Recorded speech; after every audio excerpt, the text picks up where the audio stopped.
Hey guys, Gav321 here. This is my setup that you're looking at right now. Everything turned out really well.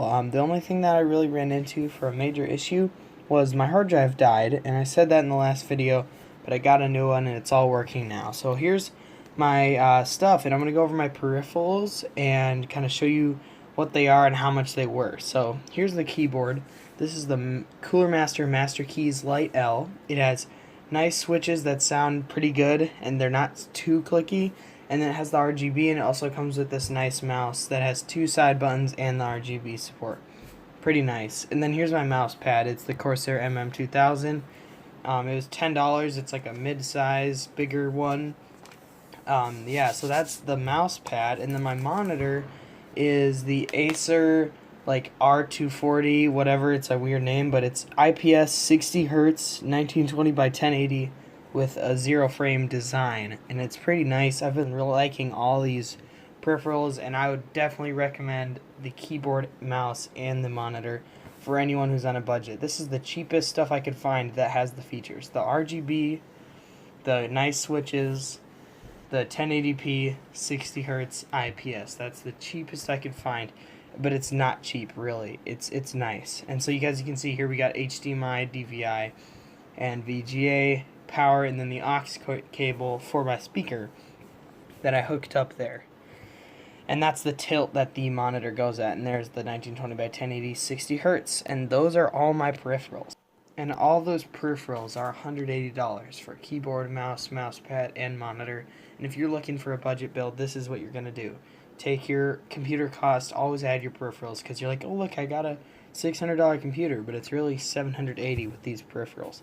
But that's a good deal. My computer was around $880 altogether. So yeah, these are the best peripherals I could find for the price. So yeah, feel free to get these. I'll link them in the description.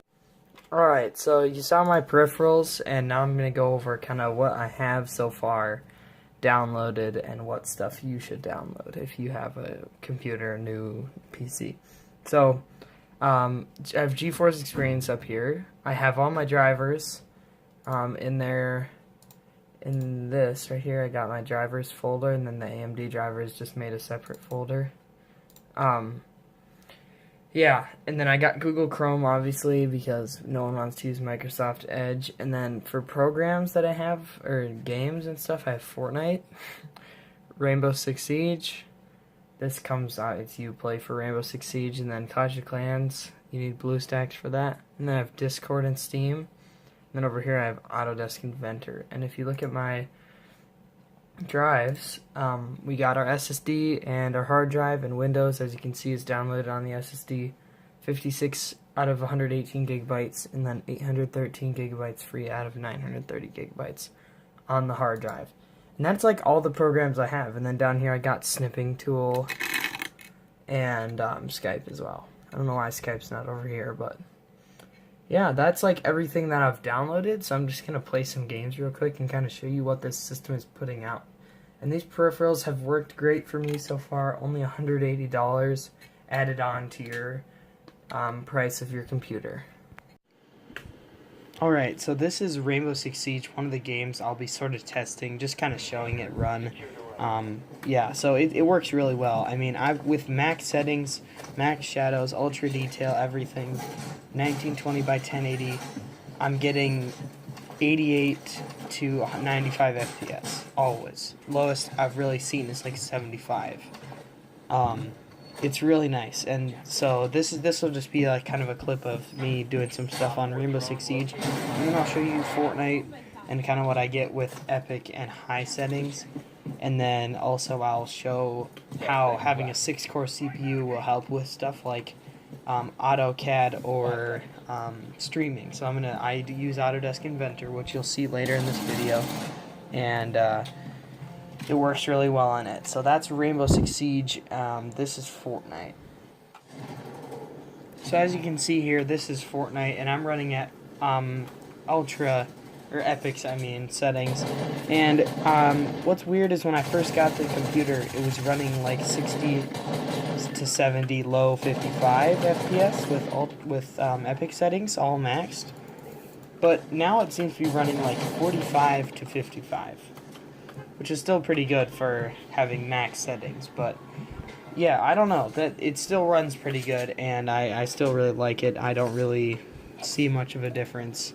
Like visually, it doesn't really heed my performance at all, but yeah, so right now that this is epic, and then I'm going to change it to high, and on high it's getting like 80, 85 to 100 FPS on high settings. And if you adjust some things and do like everything epic and then change a few things to high, you can get 120. But of course it doesn't matter because my monitor is 60 hertz, and if your monitor is 60 hertz as well, anything over 60 doesn't matter. So you really just want to get the best graphical detail that you can get for above 60 FPS. For me, that's all epic settings with a little bit of high. So that's Fortnite. And now we're going to show you what a 6-core CPU will benefit from. This is Autodesk Inventor 2018 or 19, I don't remember. And I print stuff sometimes when I kind of feeling creative or whatever.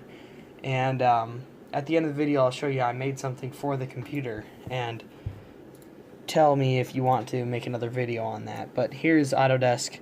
Everything runs smooth. It's pretty fast. Obviously, I save stuff on my hard drive, so it's not like the fastest for loading up, but the program loads up really fast because it is on the SSD, but the files aren't. So yeah, there's the, I'm extruding this, and then I'm gonna go around the edges, I think. And yeah, that's Autodesk Inventor.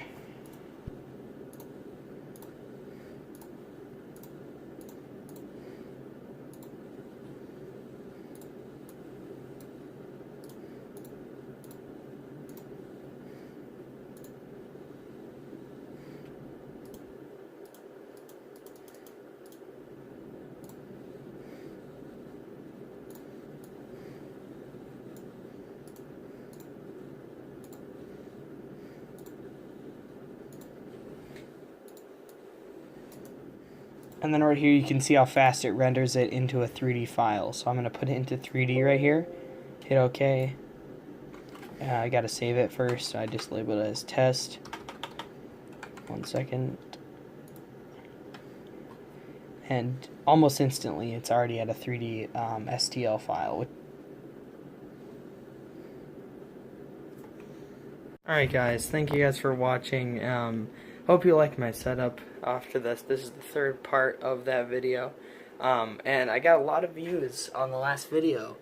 Right now it's at 213. So thank you guys for that. And I hope this one gets a lot of views as well.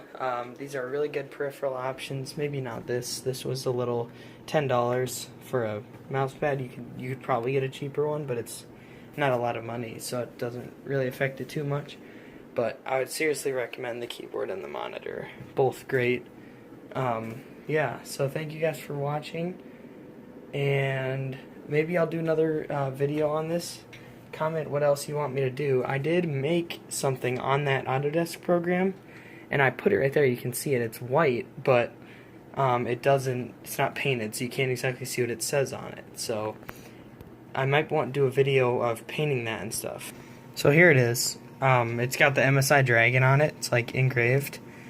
And then it's got, I don't know, these are like detail things. And then I got these on the side. Just kind of make it stand out a little bit. And then this is kind of really what I wanted to paint, is the GTX 1050 Ti. And I made it so it sits, because I don't really like how that looks.